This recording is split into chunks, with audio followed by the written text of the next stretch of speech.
Passa também. Agora tá pela internet, acessa lá no YouTube, Rádio Jornal. Estamos ao vivo com imagens para você deixar o seu recado e, claro, nos prestigiar com a sua audiência também visual. Dito isso, vamos aos nossos convidados de hoje. Maria Tereza Sampaio de Souza Lira, ela é doutora em cardiologia pela Universidade de São Paulo. Prazer recebê-la, doutora. Bom dia. Bom dia, Natália. Prazer estar aqui. Muito obrigada pelo convite. A gente que agradece. Felipe Vasconcelos, psicólogo, professor, Gestalt, terapeuta e mestrando do Centro de Educação da Universidade Federal de Pernambuco. Falei certo aí? Totalmente então certo. Tá bem. Bom dia, seja bem-vindo. Bom dia, Natália. Obrigado pelo convite. Bom dia, Lúcio, Maria Tereza, ouvintes. Satisfação estar aqui de novo. Prazer é nosso. Obrigada por vir falar com a gente. E fechando a nossa bancada, Lúcio Beltrão, profissional de Educação Física e presidente do Conselho Regional de Educação Física da 12ª Região, que atende Pernambuco. Bom dia, obrigada por vir. Bom dia, Natália. Bom dia aqui, doutores que estão aqui dividindo bancada comigo, doutora Maria Tereza, doutor Felipe. Vamos discutir esse cuidado integral que a gente precisa cada vez mais focar nisso. Vamos sim. Cuidado integral, o que é isso? Já pra gente, já falou, cuidado integral. Quer dizer, tem que estar tudo alinhado mesmo? É isso? É, exatamente. Então, acho importante a sociedade hoje estar cada vez mais percebendo que não é só procurar o médico, ou não é só procurar o psicólogo, não é só procurar o profissional de educação física, ou o nutricionista, enfim. É esse cuidado das diversas profissões, tem que ir no cardiologista, procurar um psicólogo, um nutricionista, um fisioterapeuta. Algumas vezes você não consegue ter um resultado que você está pleiteando, seja de perder peso, de ganhar massa, porque você está com a dor que precisa, às vezes, de um cuidado de um ortopedista, ou de um reumatologista, ou de um fisioterapeuta. Às vezes você não consegue adesão ao seu treino porque você está precisando de um cuidado que muitas vezes pode partir de um psicólogo, às vezes até de um psiquiatra, enfim. Então esse cuidado ele tem que ser integral, olhar a pessoa não é só do ponto de vista da cardiologia ou só de uma área específica, é olhar de maneira integral, de maneira sistêmica, mais ou menos isso. E é importante, porque, doutor Felipe, lá no passado não, hoje ainda tem muita gente que fala assim, porque lá na minha época, porque lá quando eu era criança, porque com o meu pai, porque com a minha mãe. As pessoas trazem essas memórias de criança ou da sua adolescência para falar o seguinte: não precisava de tudo isso não. Academia, na minha época, nem tinha. Tem gente que fala sobre isso. Agora, primeiro, nós precisamos passar por um processo de atualização. Depois disso, entender a sociedade em que nós estamos vivendo. Muito se fala sobre uma sociedade em que a depressão está muito presente. De fato, nós vivemos esse momento, precisamos entender onde estamos e quem somos. Veja, Natália, eu acho essa questão fundamental, fulcral para a discussão da gente, pelo seguinte: quando a gente passa a perceber, né, o organismo humano, que é super refinado a partir desse contexto que o Lúcio trouxe, ou seja, integral, a gente precisa partir também para a percepção desse contexto que a gente vive. Enquanto seres relacionais, os nossos comportamentos, as nossas emoções, as nossas expressões, elas são concernentes a ideias, pessoas, circunstâncias, contextos com os quais a gente entra em contato. Né? Então, veja, se o clima está muito frio, é comum que a gente saia um pouco mais aquecido, né? A gente se prepare mais com guarda-chuva, etc. Se o clima está quente, é mais provável uma camisinha mais à vontade, né? Uma sandália, etc. E tal. Então, veja, perceber e ter essa noção, como você está trazendo, do contexto em que a gente está vivendo, muito importante. Relatório da OMS de 2022. O Brasil é o país que mais consome remédio para ansiedade do planeta e no primeiro ano de pandemia, casos de depressão aumentaram, se não me falha a memória, 22%. O país que mais consome remédio para ansiedade no planeta é o Brasil. Então, isso evidencia uma questão que, veja, das duas, uma, ou nós estamos sob essa medicação ou nós estamos convivendo com quem está. E não precisa ser psicólogo nem ninguém da área de saúde para perceber o estresse que a gente vivencia.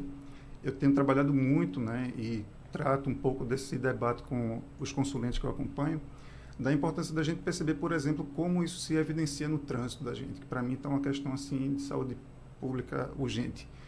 A gente estava conversando há pouco agora desses eventos que aconteceram recentemente envolvendo condutores que sacam armas, quer dizer, o nível de estresse comprovado nesse tipo de atitude, porque não se justifica, por pior que tenha sido o sinistro, o que foi que envolveu o fenômeno envolvido ali, uma pessoa se lançar mão de uma arma para tentar resolver uma situação, isso evidencia ou denota, né, aponta alguma coisa a ser cuidada aí. Então, o contexto que a gente está passando, eu acho que essa sua intervenção foi muito legal, porque a gente precisa estar atento também ao contexto em que a gente está vivendo, que não está me parecendo muito fácil, pelo que eu ando escutando, não. Cada um lida com a sua tragédia particular, né, doutor? Por exemplo, tudo que está acontecendo lá no Rio Grande do Sul agora, a gente pensar, essas pessoas estão vivendo dramas. Sim, todo mundo tem seu drama e é importante a gente falar aqui que não quer dizer que se você não está passando algo tão grave, o seu drama ou a sua dor não seja tão importante ou seja menor que a dor do outro. Perfeito. Inclusive, não é, Felipe? Muitas vezes a gente assistir a tragédias também causa dores, a gente também fica... A maneira que você lida, ela tem que ser respeitada e não julgada. É importante partir disso também, não é? Total. E isso que você está falando, veja, quando a gente fala de dor subjetiva, não dá para a gente valorar. Né? Então, tem gente, porque fulaninho está fazendo charme porque está com tal situação. Veja, não é assim que a coisa funciona. Cada ser humano singular singular que ele tem uma forma de responder às questões diferente dos outros. Não dá para a gente estar valorando. A fulaninho está com uma dor maior do que a do outro, tem se tratando de dor subjetiva. Nem eu acho que física, né, doutora? Dá para também cravar que fulano está sofrendo mais ou menos do que o outro, porque isso é muito subjetivo. Né? Essa singularidade do ser humano também se representa nas nossas dores, então, doutora? Exato. Eu acho, dentro da cardiologia, acaba que muitas vezes as queixas dos pacientes de causas cardiológicas acabam se confundindo com queixas de origem psicossomática, né, que são aquelas queixas que são do sofrimento psíquico que acaba se manifestando no organismo, né, que pode acontecer. Então, muitas vezes chega um paciente para a gente que ele tem uma dor torácica, por exemplo, e não necessariamente é pelo infarto, ou ele está tendo uma palpitação e não necessariamente é por uma arritmia. Lógico que naquele primeiro momento, quando aquele paciente chega num contexto de uma emergência, você vai tentar afastar as causas mais graves, mas se você, por exemplo, fiz um eletro, realizei os exames, do coração está tudo bem, não quer dizer que aquele paciente não esteja doente e que não esteja precisando de atenção. Muitas vezes eu perco a consulta, a primeira, a segunda consulta inteira, conversando com o paciente, porque você vê que ali tem um déficit de atenção, tem uma depressão não diagnosticada, tem uma ansiedade não diagnosticada. Então, às vezes, é importante você não perder esse tempo, mas tratar ali o que for urgente do ponto de vista orgânico, mas em vez de eu estar focando ali em laboratórios, em exames complementares, sentar, conversar, às vezes entender um pouco o contexto dele dentro do consultório. Quando a pessoa está sozinha, às vezes ela se sente mais à vontade para trazer dores, para trazer questionamentos que às vezes ela não vai trazer numa emergência de maneira a desabafar. E você tem que acolher essa paciente ou esse paciente, porque é o que eu sempre falo, acho que o tratamento de qualquer doença é 50% a 50%. 50% do médico e 50% do paciente, principalmente do ponto de vista ambulatorial. Lógico, quando ele está internado numa emergência ou no UTI, acaba ficando na responsabilidade mais sobre a gente.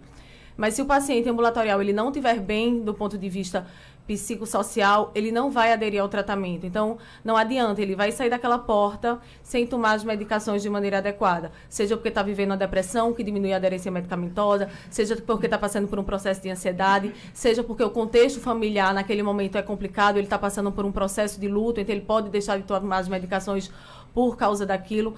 Então, é importante a gente ter essa sensibilidade e essa atenção. E entender também que, às vezes, só o fato de você diagnosticar uma doença naquele paciente, às vezes uma doença grave, por exemplo, você diagnosticar uma insuficiência cardíaca, que é uma doença grave do coração, às vezes mata mais do que câncer, ou até um câncer, ou outras doenças, aquilo vai trazer um sofrimento para o paciente. Então, você está disposto a escutá-lo, a entender, para você, através daquele diagnóstico, não trazer mais uma doença para ele, mais um sofrimento que pode acabar comprometendo o tratamento dele a médio, longo prazo. Agora a senhora falou algo aqui que eu anotei que eu achei muito interessante. Claro, preocupante também, mas para a gente entender, a depressão diminui a aderência medicamentosa? Diminui, porque o que é que acontece? Só um parênteses aqui, doutor. Nem todo mundo que tem depressão, ou que trata a depressão, toma remédio. Né? Existem tratamentos diferentes. Mas aí a senhora fala, claro, de outros medicamentos e por que isso acontece?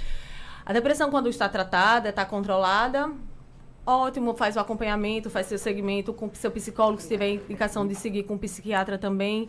E o fato dele tratar a depressão vai fazer com que ele tenha a vontade de viver, dele fazer suas atividades. Mas quando o paciente ele não está tratado, ele não está fazendo o acompanhamento de maneira correta, então o que é que pode fazer? Aquele sentimento dele de tristeza, de perca da vontade de viver, pode fazer com que ele pare de tomar as medicações.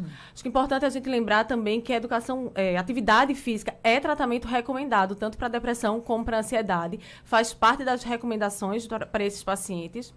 E trazendo exemplos mais claros, eu trabalho com transplante cardíaco, que é uma coisa um pouco mais delicada. Às vezes o paciente que evolui com uma depressão, por exemplo, pós-transplante cardíaco, já cansei de ver pacientes parar de tomar as medicações e ele rejeita o coração, né? Como se o organismo parasse de aceitar aquele coração por uma depressão. Então, não adianta de nada a gente trocar aquele coração daquele paciente e não fazer um acompanhamento, por exemplo, psicológico depois, às vezes com necessidade do psiquiatra, de fazer medicação associada, porque se ele entrar num contexto de uma depressão importante, enfim, por toda mudança que vai acontecer na vida dele, ele pode parar de tomar os remédios e aquela dor que começou como psíquica pode acabar levando ele a um quadro mais grave de uma rejeição cardíaca, enfim, ele perder aquele enxerto. Para você ver como isso realmente é importante, ver e ouvir, né? Que estamos aí no YouTube e nos ouvir também aqui na rádio.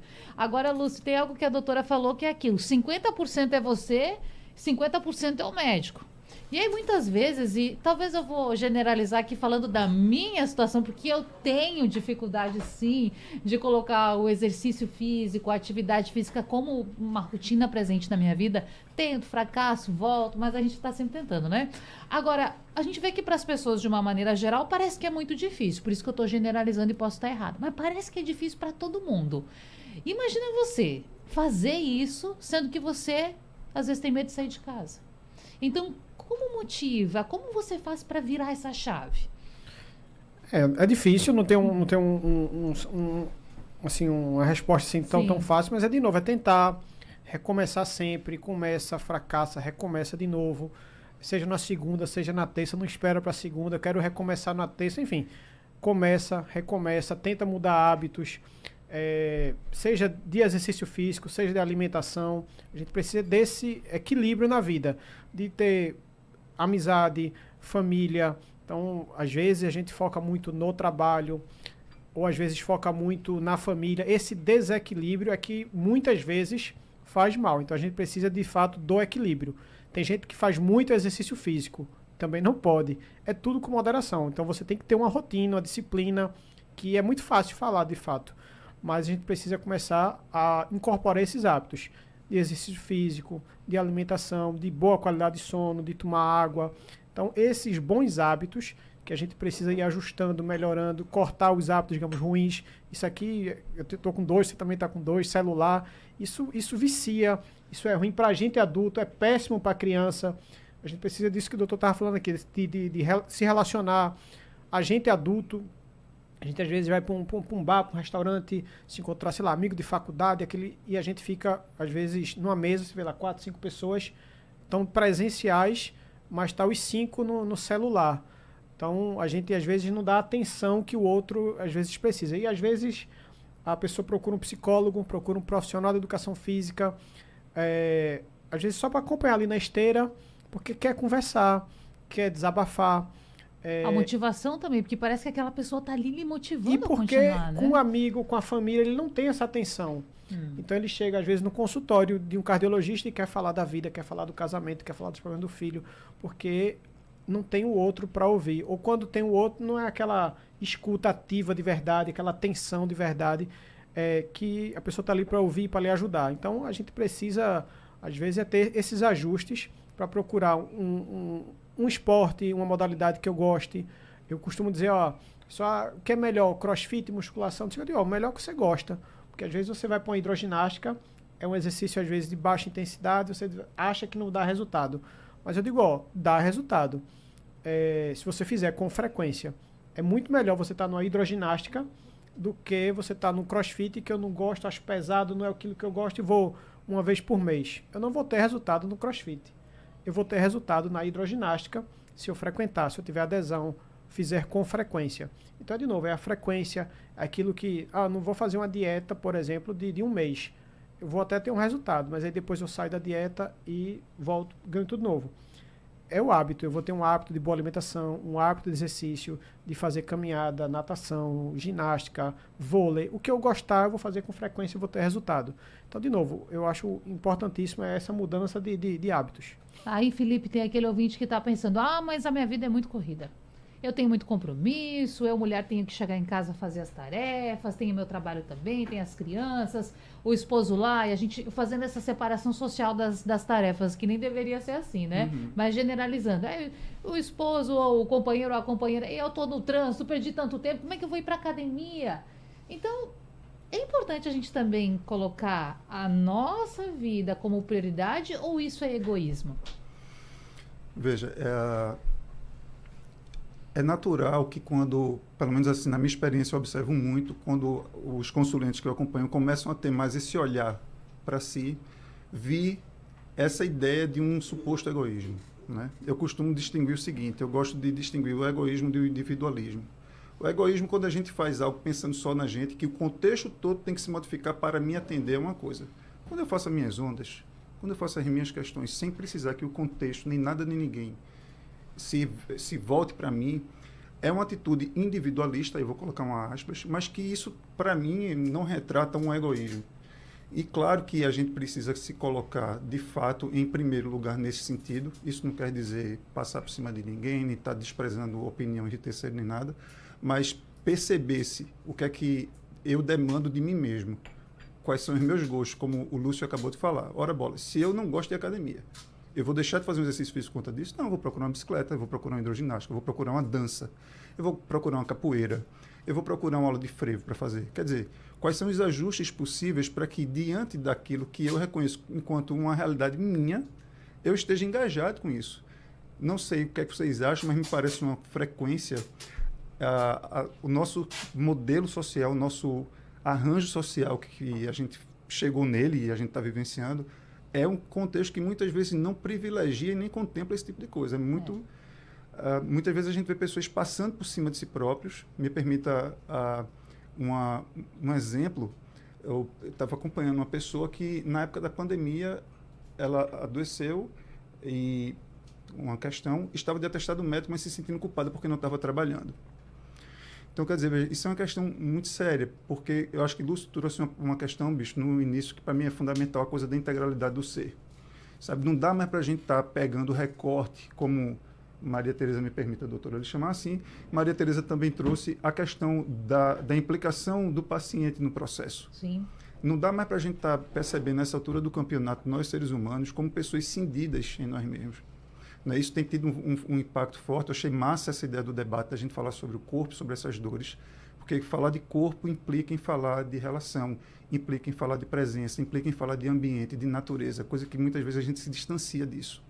E aí, como está sendo discutido aqui, muitas vezes o próprio aspecto emocional acarreta, veja, em um processo de recusa, se eu posso assim dizer, de um transplante, não como a senhora falou, achei transplante. isso incrível, assim, incrivelmente preocupante.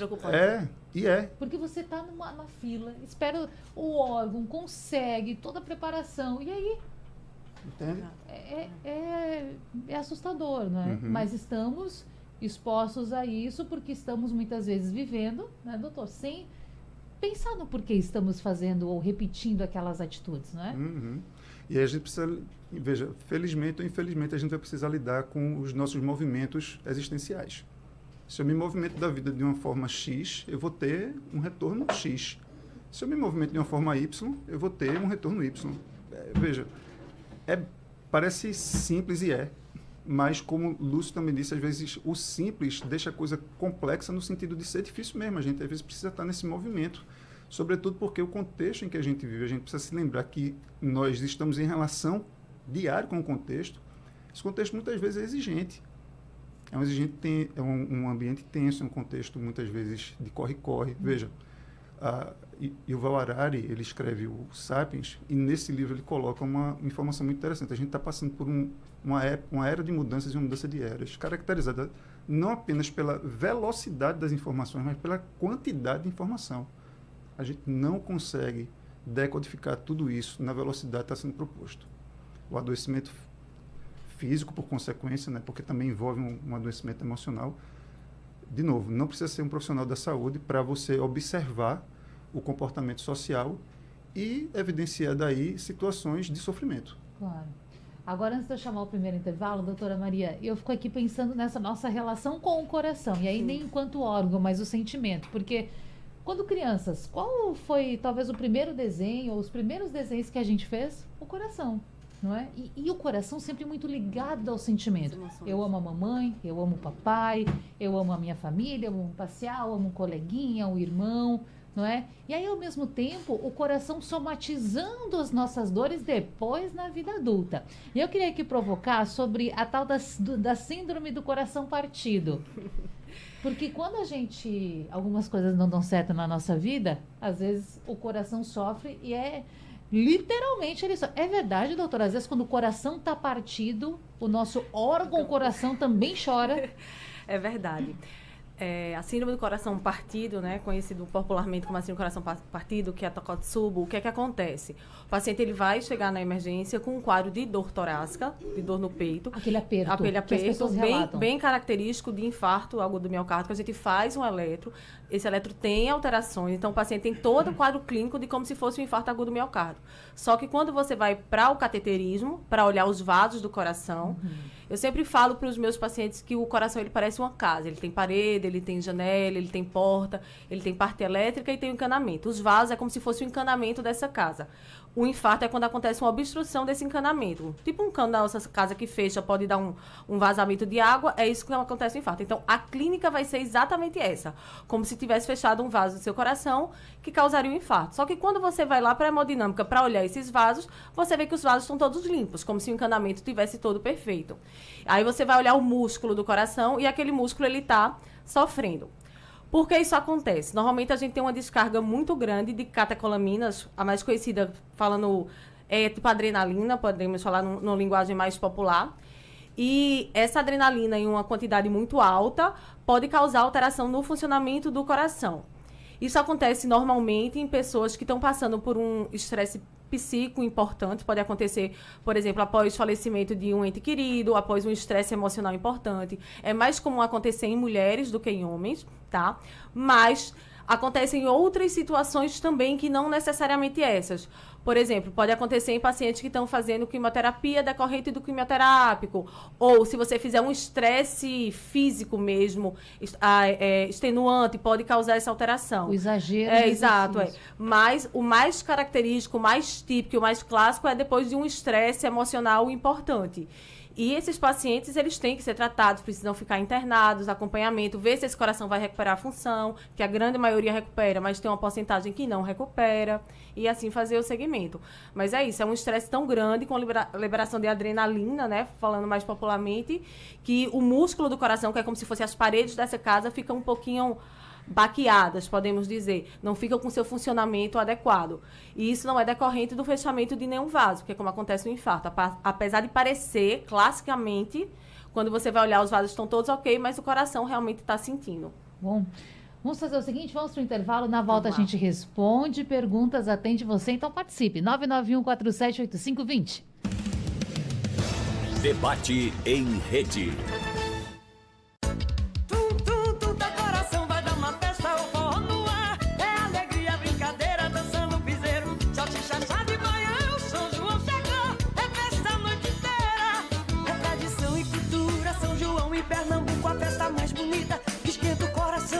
Depender da gente, a festa nunca acaba, não. Viva São João, viva a tradição.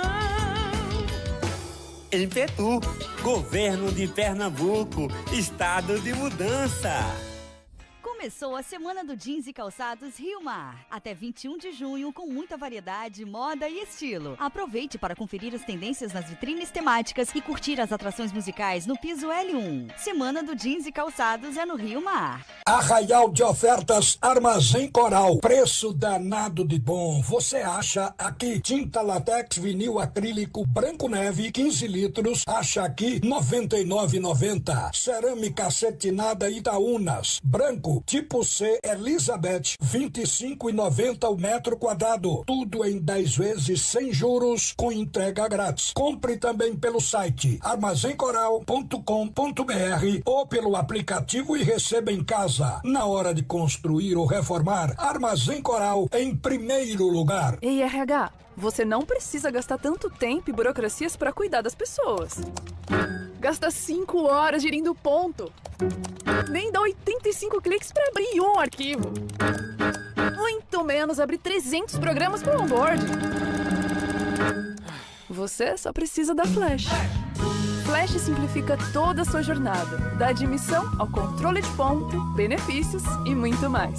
Acesse fazflash.com.br. Atenção, a parabólica tradicional vai parar de funcionar. Você precisa trocar pela nova parabólica digital. Troca que resolve, pessoal. E se você é beneficiário de Programa Social Federal, você pode ter direito ao kit gratuito com a nova parabólica digital instalada aí na sua casa. Acesse sigantenado.com.br ou ligue 0800 729 2404. Vou repetir, 0800 729 2404 e informe seu CPF.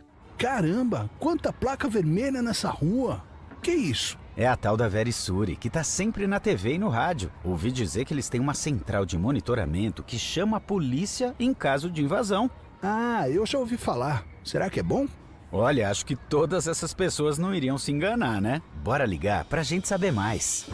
Ligue 0800 1010 360 ou acesse verisure.com.br e instale o seu alarme monitorado agora mesmo. Olha o preço alto chegando pra você! É mentira! No São João da Milena tem um arraiá de ofertas esperando por você! Eletrodomésticos, móveis e aparelhos de celular. Tem de tudo nesse arraiá. Tá esperando o quê? Arrasta o pé para uma das lojas da Rede Milena e garanta a sua oferta. É só escolher. São João na Milena é 30 vezes melhor. Vem conferir que tá bom demais! Milena! Tá na Milena? Tá em casa! Quer fazer uma super economia? Então corra que tá rolando a Semana do Comerciante Atacadão. Todos os dias, preços arrasadores em vários setores da loja para você encher o carrinho. É a oportunidade que você queria para abastecer o seu comércio ou sua casa com muita economia. No Atacadão, todo mundo pode economizar. Você ainda pode parcelar todas as suas compras em 3 vezes sem juros nas principais bandeiras de cartões de crédito. Semana do Comerciante Atacadão. É até 23 de junho. Corra para aproveitar. Atacadão, seu parceirão. Consulte condições.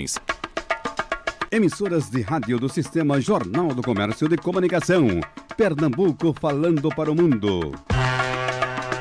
Comidas de São João no debate desta quarta-feira às 11 horas. Pamonha, canjica e milho cozido. Calorias e propriedades dos alimentos. De olho na dieta e curtindo a festa. Culinária junina, no debate desta quarta-feira às 11 horas, com a nutricionista da Unifapire, Viviane Santos, o historiador Eduardo Castro e o presidente do SEASA, Bruno Rodrigues. Rádio Jornal. Debate em rede. Participe! Rádio Jornal na internet. www.radiojornal.com.br. De volta com o nosso debate aqui na Supermanhã da Rádio Jornal para lhe ajudar, para lhe atender, para responder as suas questões, as suas dúvidas também. E já agradecendo a todo mundo que está com a gente. Deixa eu dar uma passadinha aqui no YouTube, o pessoal que está nos assistindo, claro, com imagens e nos ouvindo também. Mandar um oi para a Roberta Barbosa, que está com a gente também, o Felipe Fedato, Clesson Lira, Roberta Barbosa, já falei, Gilberto Alves, o pessoal interagindo com a gente e no nosso WhatsApp também, 991478520. Dito isso, Lúcio Beltrão, profissional de Educação Física e presidente do Conselho Regional de Educação Física da 12ª Região, com atuação em Pernambuco, fazer uma pergunta aqui para você de ouvinte. Falamos um pouquinho, o senhor falou também sobre os exageros, não é? Fazer exercício demais também não é tão bom, tem que ter equilíbrio em tudo. E o nosso ouvinte Canidé, da Iputinga, pergunta o seguinte, ele que gosta muito de se exercitar, manda foto aí pra gente, sempre escutando a Rádio Jornal, fazendo exercício, que nos deixa muito felizes, mas ele fala assim, quero saber se é normal sentir dor muscular depois de ficar muito tempo sem fazer exercícios físicos. Então vamos lá, sentir dor muscular muito tempo sem exercício é normal? E o que causa cãibra? Ele também quer saber. Tá, vamos lá então. A dor, assim... Depende da dor, né? Se é uma dor suportável, uma dor leve, ela é normal. Seja porque você está muito tempo parado, então o músculo ficou destreinado, e aí com um novo estímulo ele vai ter uma readaptação. Ou essa dor normal, sempre pós-treino, o treino ele causa microlesões no músculo, e aí tanto que quando ele ele se regenera mais forte e tal. Então, essa dor, se ela for uma dor, digamos, suportável, é normal. Mas, e de novo, qualquer dor, se ele acha que está persistindo, então ele deve procurar algum apoio, seja plano de saúde ou um SUS, enfim, que ele procure algum tipo de apoio. Em relação à cãibra também, eu, por exemplo, eu vou correr 10 km hoje, eu não estou treinado, então provavelmente eu posso sentir. Então, ela também é relativa ao meu nível de treinamento. Eu não vou conseguir fazer... A gente vê muito jogador de futebol, não está acostumado, eles sempre jogam, sei lá, 90 minutos, aí vai ter um campeonato que tem prorrogação. Então, na prorrogação, os jogadores às vezes começam a sentir o cansaço, porque, de novo, eles não estão acostumados a jogar mais do que aqueles 90 minutos. Então, a cãibra é exatamente esse cansaço de algo, digamos, novo. Eu não estou suportando aquele nível de treinamento. Aquela intensidade. Agora, tem um ditado, se eu posso usar assim, que as pessoas brincam, às vezes vou lá na academia, posto sua foto na rede social, não é para mostrar, às vezes mais é para postar foto, não é? Mas que importante que tá na academia fazendo esse exercício. E brinca lá, aqui é onde o corpo cansa e a mente descansa. A gente vê muito essa frase na rede social. É por aí mesmo? A mente descansa quando a gente faz exercício? Você acredita nisso? Exato. Tem diversos estudos que comprovam isso. Como o Dr. Felipe falou, o Brasil hoje é o país mais ansioso do mundo, o quinto mais depressivo. Então, a gente tem problema de sedentarismo, de inatividade física, de obesidade. A gente tem diversos problemas relacionados à inatividade física. E exatamente quando a gente trata, quando a gente cuida do nosso corpo, claro que tem um alívio também para a nossa mente, seja por questões hormonais, questões bioquímicas de ganhos. Então, a gente sempre tem esse ganho da saúde física e também da saúde mental. Às vezes, até eu comecei hoje, sei lá, num ambiente seja de hidroginástica ou de crossfit, esse relacionamento com o outro faz com que eu também tenha um ganho. Então, às vezes, o ganho não é nem só ali da parte fisiológica, da parte biomecânica, do exercício mesmo, dos efeitos positivos do treinamento. É de todo um contexto que a gente vem falando aqui, de que essa rede de novos amigos me trazem novos sentimentos, me fazem bem. Então, tem, claro, os benefícios fisiológicos, mas também tem outros benefícios que a gente falou aqui relacionais, que são importantíssimos também. Muito bem. Felipe, tem uma pergunta aqui do nosso ouvinte, que é seu xará, mas ele não é Felipe, ele é Felipe. É quase ali. Ele mora no bairro da Torre aqui no Recife, ele quer perguntar sobre depressão. No caso de pessoas que têm depressão, o uso de álcool, aí pode ser cerveja, vodka, vinhos, em excesso, pode fazer piorar os sintomas da doença? Veja, de modo geral e genérico, sim. Né? O álcool é uma droga depressora do sistema nervoso, então isso efetivamente vai contribuir diretamente. Mas a gente estava tendo uma conversa aqui no intervalo que tratava um pouco dessa questão. Isso vai depender de cada caso. De que depressão a gente está falando? Como é que é o histórico dessa pessoa? Isso vai depender muito da forma como ele próprio reage ou como ele vivencia, experimenta esse processo dele. Né? Não dá para cravar. Óbvio que não é, sobretudo em casos onde a pessoa está sendo acompanhada através de medicamentos, não é aconselhável isso, porque aí, de fato, se está tentando tratar uma questão de um estado depressivo ou deprimido, se você vai tomar algo, vai ingerir alguma substância que contribui para isso, não é tão indicado. Pode estimular aquela dor, aquilo que você está procurando, muitas vezes, no álcool, né? E, sobretudo, quando a gente pensa em substância, eu gosto de pensar a substância como um amortecedor de uma dor. Sim. Né? O álcool, a cannabis, a cocaína, sei lá o quê. Né? Qualquer uma comida em excesso, como eu achei o que o Lúcio falou no começo muito interessante, exercício demais prejudica. Então, como estabelecer um equilíbrio, né? E achei, de novo, eu quero resgatar muito, que eu achei muito importante essa fala dele, da percepção do ser de modo integral. Não dá para a gente estar cuidando apenas de um aspecto da gente. Veja que há aquela ideia, né? Corpo são, mente sã. Quer dizer, é uma coisa só. As doenças hoje são compreendidas todas como psicossomáticas. Qualquer doença, veja, acontece alguma afecção em mim que seja fora do meu corpo? Não. Portanto, toda e qualquer questão, ela é psicossomática. Uma depressão é psicossomática. Quer dizer, não tem essa... Não está separado, dissociado. Não, veja, isso é uma questão que durante muito tempo nós fomos percebidos enquanto unidade humana dessa forma. muitas correntes na psicologia já tentaram reverter esse processo de percepção, de concepção de homem, tentando observar o ser a partir dessa ideia de integralidade que o Lúcio falou. Porque, de fato, eu cuidar do meu aspecto emocional, vejo que Maria Tereza acabou de falar, isso contribui diretamente para um processo, por exemplo, de um transplante.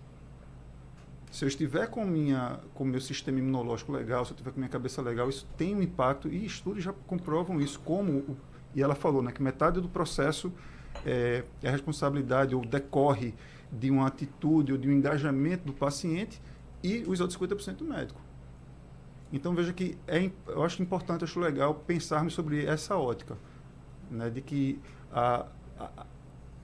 as questões relacionais, como elas importam, e também observar as coisas a partir desse prisma, desse viés. Não esquecer que está tudo interligado, né? Uma questão explica a outra. E aí, doutora Maria Tereza, eu queria falar um pouco também sobre dor crônica. Porque todo mundo já conheceu alguém, ou talvez você é essa pessoa, que sempre quando você encontra, já conhecia alguém assim, viu, doutora? Encontra a pessoa, e aí, fulano, como você tá? Ai, tá tudo bem, mas aquela minha dor nas costas, eu já fiz de tudo, eu já fui no médico, eu não encontro, não sei o que é. Ai, mas a minha dor de cabeça, já tomou posse da doença pra ela, né? Mas a minha dor nos ombros. E às vezes a pessoa investiga, é uma dor crônica, mas não encontra uma explicação para isso. Essas dores crônicas que por vezes, e aqui não menosprezando o sofrimento de ninguém, e talvez nem realmente a necessidade de você ter que procurar um profissional, isso é sempre importante para entender o que está acontecendo, mas essa dor crônica, ela também pode ser um sinal de que algo emocional não anda bem? Sim, com certeza. Como eu já havia falado, né, da questão psicossomática, então se você não estiver bem do ponto de vista psicológico, você pode acabar desenvolvendo sintomas, e a dor crônica é um desses sintomas. Primeira coisa, obviamente, é tentar afastar alguma causa orgânica para isso. Então, ver se você não tem uma artrose associada, se você não tem uma artrite que não foi diagnosticada, se não é uma dor neuropática que você tem, que é de origem neurológica, que você pode tratar. Então, a primeira coisa é isso, ver se realmente fazer uma investigação ampla, para depois aí pensar que talvez seja alguma coisa somática decorrente da parte psicológica do paciente, tá? Lembrando que tem um diagnóstico que é fibromialgia, que ele é um diagnóstico quem cuida mais é o pessoal da reumatologia, que ele também é muito caracterizado por muitas dores no corpo que esses pacientes têm, tá certo? Às vezes é um pouco negligenciado esse diagnóstico, mas também tem tratamento, tá certo? Às vezes a gente encontra com limitação, principalmente pacientes mais idosos, das medicações que pode fazer para melhorar as dores daquele paciente, mas de maneira geral, quando bem acolhido aquele paciente, você consegue tratar de maneira adequada e melhorar a fibromialgia. Quando você percebe que realmente é tudo decorrente da parte psicológica e psiquiátrica, eu acho que é importante você primeiro fazer o acolhimento do paciente. A gente estava falando aqui no intervalo, talvez eu seja de uma geração um pouco mais jovem aí, dos 30 anos, eu acho que a nossa geração tem um acolhimento maior em relação à parte emocional. A senhora diz um com o outro, né? A gente com a gente mesmo, nos nossos grupos, né, de entender mais. Mas, às vezes, na verdade, aquele paciente ali de 50, 60 anos não vai ter esse apoio aí, essa rede de apoio que a gente estava falando, e ele vai ter essa dor crônica. E pode ser que no profissional de saúde, seja no nutricionista, seja no fisioterapeuta, seja no educador físico, seja no psicólogo ou no médico, enfim, de maneira geral, que ele encontre esse espaço para falar dessas dores. E é importante a gente estar do outro lado, tentar entender o que está acontecendo. Às vezes, a gente tem que... Você investigou tudo, não encontrou uma causa, sair um pouquinho daquela conversa da dor. Como é que está na casa da senhora? E seu fulano? E seus filhos? Tem falado com eles? E por que não tem falado com eles? Porque às vezes vai ser a oportunidade que você vai ter de acessar algumas coisas daquele paciente. E na geração um pouco mais velha também ainda existe muito preconceito de procurar o psicólogo e o psiquiatra. Isso é um problema muito grande, mas às vezes o paciente na sua consulta vai ser o momento que você vai ter de convencê-lo, de mostrar que aquilo é uma coisa boa, que aquilo é uma coisa que pode ajudá-lo e que aquilo pode resolver aquele problema que ele está tendo. Então, se o paciente tem uma confiança em você, se você consegue construir uma boa relação médico-paciente, você acolher ele naquele momento com aquelas dores que ele está tendo, você pode conversar com ele, descobrir que ali tem um cerne psicológico que precisa ser tratado, e você pode acolhê-lo, iniciá-lo, e às vezes um tratamento inicialmente, mas convencê-lo a procurar aí um profissional, um psicólogo ou um psiquiatra, e até desmistificar um pouco essa questão do preconceito que existe, às vezes, da própria pessoa, ou do marido, ou dos filhos, chamar para uma reunião familiar, conversar com todo mundo. Então, você como médico daquele paciente, principalmente se você for o médico principal, né, o titular, podemos dizer assim, você também tem que fazer esse papel de tentar identificar essas coisas e orientar ele a procurar ajuda, porque muitas vezes ele vai escutar a nossa opinião por ter confiança mesmo. Sim. Então, Uma relação estabelecida, né? Exato. Fale, Natália, eu queria trocar um pouco aqui, eu achei importante a fala da Tereza nesse aspecto, e dizer como isso também tem uma volta, ou também tem uma questão que a gente também vivencia no consultório de psicologia, quando um paciente, um cliente, ele chega informando uma dor, algum mal-estar, como é importante que primeiro, ao invés de tratar isso como algo psicológico apenas, procurar um profissional da área, entende? Para que depois de investigado, depois que exaurido essa investigação, para saber que de fato não tem nada ali fisiológico, biológico, a gente poder tratar a partir dos aspectos emocionais. Não negligenciar esse aspecto. Veja o que ela está falando, né? Que foi exatamente, se não for, vai procurar um profissional da área, um psiquiatra, um psicólogo para tratar, mas o inverso também é verdade. Né? Quando chega algum paciente, por exemplo, já aconteceu de eu acompanhar uma pessoa que estava com um problema de ereção. Isso aqui é emocional. Você já viu se tem alguma questão aí fisiológica envolvida nisso? Já procurou um urologista, por exemplo? Então, ter esse cuidado, veja como é importante essa dimensão que está sendo trazida aqui, de se pensar o ser humano na sua integralidade. Eu estou insistindo nesse ponto, né? Porque, de fato, a gente funciona assim. Me parece que durante um tempo isso foi esquecido. Se tratava coisa só a partir de um viés. Sim, e eu penso na responsabilidade daquele profissional também de educação física, porque ele é um pouco psicólogo, ele é um pouco médico, você tem que ter um pouco de conhecimento em tudo, porque a pessoa chega também muitas vezes com essa carga, né, Lúcio, emocional, ou mesmo uma carga que pode ser de uma doença, de uma patologia. A pessoa não está conseguindo mexer bem o braço. Mas será que é porque ela não costuma fazer exercício ou porque há um problema de fato ali, algo que tem que ser investigado? Então, como fazer isso também? Ter esse cuidado é uma responsabilidade que eu tenho certeza que o Conselho de Educação Física tenta priorizar também entre as pessoas e as academias, as entidades que são vinculadas, né? A gente entende que é um dever ético de todo profissional de educação física ter esse olhar multiprofissional e de fazer, por exemplo, indicações. Hoje, por exemplo, não é permitido, digamos, venda casada, inclusive o Código do Consumidor proíbe a questão da avaliação física. Então, hoje é possível que você se matricule numa academia e você não faça, por exemplo, a avaliação física. Mas a gente recomenda que tanto a academia quanto o profissional oriente, incentive que aquele aluno faça a avaliação física, reavalie com frequência, para que ele veja se está evoluindo. E a avaliação, ela pode... na balança está a mesma coisa, mas ele pode estar dormindo melhor, ele pode estar se relacionando melhor. Então, isso já são ganhos que o profissional tem que observar também. E que oriente, que procure o cardiologista para fazer com frequência as avaliações normais, tem um atestado, tem uma autorização médica, e às vezes estão com a dor no ombro que precisa, sei lá, ir para um fisioterapeuta. Enfim, então a gente orienta, e certamente os profissionais fazem isso. Eu acredito que a gente tem muitos profissionais éticos que façam isso. O profissional de educação física não vai resolver todos os problemas do mundo. A educação física não é a panaceia para todos os problemas. A gente é aliado para todas as doenças, para resolver junto os diversos problemas, seja cardíaco, psiquiátrico, enfim. Então a gente entende que a educação física pode e deve ser aliada nas diversas políticas públicas. Mas, de novo, essa orientação para que o aluno, o paciente, o cliente, enfim, entenda a importância de buscar outras redes de apoio.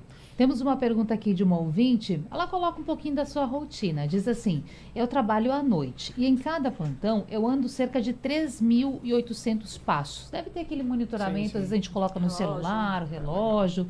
Então, plantão, trabalho à noite, 3.800 passos é a média. Quando chega em casa pela manhã, faz treinos pelo celular, vê as aulas pelo celular, faz um treino, se movimenta, certamente já vai arrumando algo em casa, então parece ser bem ativa. Agora, ela diz, essa rotina parece ser saudável sob a minha ótica. e na ótica de um profissional de educação física, ela pode ser considerada uma pessoa saudável? É só isso que determina? Primeiro ela faz atividade física. A atividade física tem uma diferença para o exercício físico. Essa atividade que ela faz de caminhar no trabalho, de lavar prato, varrer, isso é atividade física. Então, acho que todo mundo faz. A atividade física é qualquer esforço que eu faço acima do meu nível de repouso. Então, enfim, qualquer caminhada, ir de bicicleta para o trabalho é atividade física. O que a gente precisa também é de uma rotina de exercício físico, onde eu tenho um objetivo. Então, meu objetivo, por exemplo, é perder peso. Meu objetivo, por exemplo, é ganhar massa muscular. Então, eu tenho um objetivo específico e, a partir disso, o profissional, juntamente com o aluno, vai traçar esses objetivos, as metas. Porque muitas vezes o cara, sei lá, ele teve uma depressão, enfim, genética, hereditariedade, ele ganhou, sei lá, 10 quilos, 20 quilos em 1 ano, 2. Ele se matricula numa academia ou num clube específico e quer perder em 2, 3 meses. Então, naturalmente, não vai conseguir. Então, de novo, traçar esse objetivo, professor e aluno, sei lá, em 1 ano a gente vai perder 12 quilos, 10 quilos, para ser uma coisa sustentável. Então, ela tendo esse aplicativo, eu não sei exatamente como ela faz a questão, de novo, de avaliação, reavaliação, se o movimento está certo. Eu até brinco dizendo, eu vejo algumas vezes na academia o pessoal quer botar muita carga, mas não está fazendo o movimento de maneira correta. Eu falo, primeiro é a execução, é a amplitude do movimento, do que carga. Mas, às vezes, a gente quer postar para postar na internet, aí quer muito peso, mas eu estou fazendo uma técnica errada, e aí isso pode dar problema, enfim. Então, tem uma série de coisas que ela precisa ter cuidado e que, muitas vezes, o profissional precisa estar junto para avaliar. Mas, de novo, é importantíssimo a gente ter bons hábitos. Se eu puder ir, vez ou outra, em vez de descer de elevador, descer de escada, é uma atividade física ótima. Se eu puder, sei lá, se eu ando de ônibus, em vez de 2, 3 vezes na semana, eu deixo uma parada antes, sei lá, ando um pouco mais de 500 metros. Enfim, esses hábitos são extremamente importantes. De novo, é a continuidade. Então, eu preciso ter hábitos saudáveis. De ter um lazer ativo no final de semana, se eu puder, aquela ciclofaixa que aqui na capital tem, outras cidades também estão ampliando, de ter um lazer ativo, seja para o adulto, seja para a criança. Então, esses hábitos, de novo, esse conjunto de hábitos saudáveis é que faz com que a gente tenha ganhos. Mas, de novo, já é uma coisa muito boa ela estar se movimentando. Em se movimentar. Pronto. Antes de chamar o intervalo, só rapidamente a gente passar um dado que a gente se apega muito a números, mas eles são importantes para a gente pensar nessa rotina que precisamos estabelecer. O que a OMS, que é a Organização Mundial da Saúde, preconiza? Por exemplo, para você não ser um sedentário, você tem que se movimentar 150 minutos, pelo menos, de atividade física por semana. 150 por semana. Aí eu vou dividir pelos 7 dias da semana. Por 5, por 7, enfim. Mas se fizer ali 30 minutos 5 vezes na semana, já está razoável, já é o mínimo recomendável. Já não sou uma pessoa considerada sedentária. Exato. Muito bem, então pegue essa dica para você também. Voltamos já já. Debate em Rede. O programa Mães de Pernambuco, do Governo do Estado, está beneficiando 100 mil mães em situação de vulnerabilidade, como Ana Paula, de Bom Jardim, que já pode dar mais qualidade de vida para sua família. Só a gente sabe a dificuldade que a gente tem de criar nossos filhos sozinha. Ajudou bastante com esses R$300, né? Muito bom a gente pegar o dinheiro e chegar em casa com alimento, ver o sorriso no rosto deles. Governo de Pernambuco, Estado de mudança. Vitarella é a marca de biscoitos número 1 do Brasil e nasceu em Pernambuco, estado que é número 1 em ser número 1. O bloco de carnaval número 1 tá aqui e o São João número 1 do mundo também. Por isso, Vitarella te convida a experimentar o sabor e a crocância das 7 camadas da nossa creme cracker número 1. E claro, a Delicita Cristal, com a combinação perfeita do doce com salgado. Com certeza, Vitarella também vai ser a marca número 1 na sua mesa, no seu café, no seu trabalho. Vitarella, aqui tem diferença. Então, homem dívida, o que trouxe você à terapia hoje? Eu tô arrasado. Terminaram mais um relacionamento comigo. Aconteceu alguma coisa? Minha crush negociou a dívida com a Caixa e me deu tchau. E agora, o que será de mim? Tudo em Dia Caixa. Descontos de até 90% para quitar suas dívidas. Isso é bom para todo mundo. Acesse caixa.gov.br/tudoemdia e consulte as condições. Caixa, é por você, é por todo o Brasil. Acho que vou precisar de mais 10 sessões de terapia. Prepare-se para dar o próximo passo na sua formação acadêmica com programas de mestrado e doutorado avaliados com nota 5 pela CAPES. A UNIT Pernambuco está com inscrições abertas até o dia 28 de junho para os programas de mestrado interinstitucional em saúde e ambiente e doutorado interinstitucional em educação. Para mais informações sobre os programas de Ninter e Dinter da UNIT, acesse os editais em unit.br/ppg. UNIT, preparando para o mundo todos os dias. Campus em Biribeira, ao lado do Geraldão. Onde tem dinheiro do povo, o tribunal fiscaliza, trabalhando, orientando, fazendo tudo o que precisa, com seriedade e confiança, estadual ou municipal, com todo o direito e muito respeito, pode contar com o tribunal. Tribunal de Contas do Estado de Pernambuco, um tribunal a serviço do cidadão. Acesse tcepe.tc.br e siga as redes sociais do tribunal. O Arrastapé já começou e com ele as ofertas de São João na rede de farmácias diariamente, com lojas em cada cidade do interior, para você aproveitar e brincar o melhor São João do mundo. Ofertas de um timaço de campeões para melhor lhe atender nas cidades de Carpina, Vitória de Santo Antão, Gravatá, Caruaru, Capital do Forró, Garanhuns, Arco Verde, Salgueiro e Petrolina. Farmácias diariamente, a maior rede de farmácias de Pernambuco. De Recife a Petrolina, uma sempre pertinho de você, por isso nós cuidamos de você. O forró comendo solto na casa de Zé Ribeira, Zefinha de roupa nova, assa milho na fogueira. É São João, depois do arrasta-pé, limpa a casa com dragão. É São João, depois do rala-bucho, lava a roupa com dragão. Nesta festa junina sujou, usa dragão.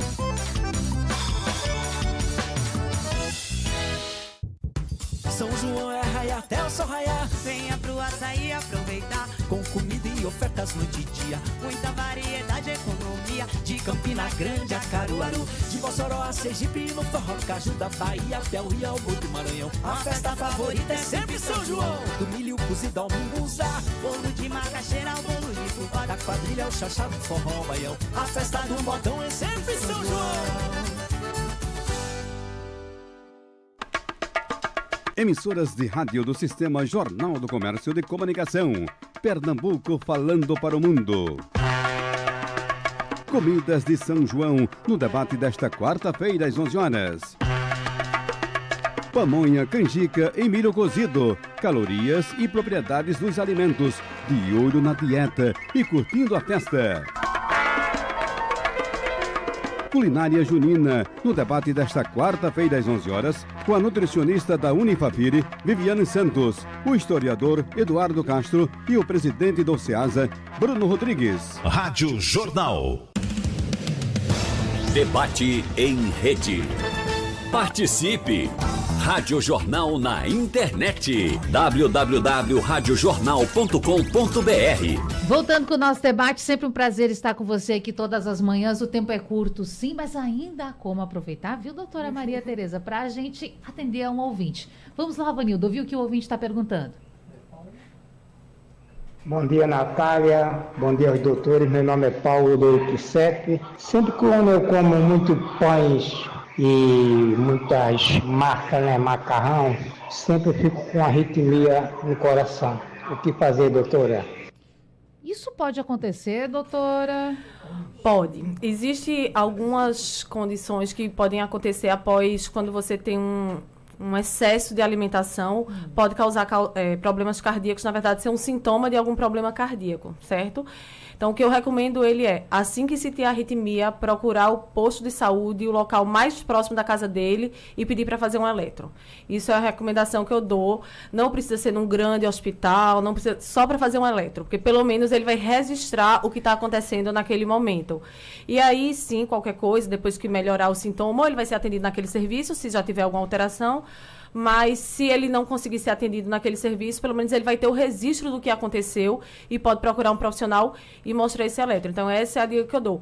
Qualquer arritmia que você sentir, mesmo que você tenha um plano de saúde, mas se o hospital for distante, vá no mais próximo da sua casa e peça para registrar para fazer um eletro naquele momento, porque para arritmia é muito importante a gente ter o registro do eletrocardiograma, porque existem centenas de arritmias. Então, a gente precisa saber qual é para saber como tratar. Em geral, como a arritmia se apresenta? O que a gente sente? É uma sensação de palpitação, né? Que é uma batedeira no peito, um tambor batendo aqui.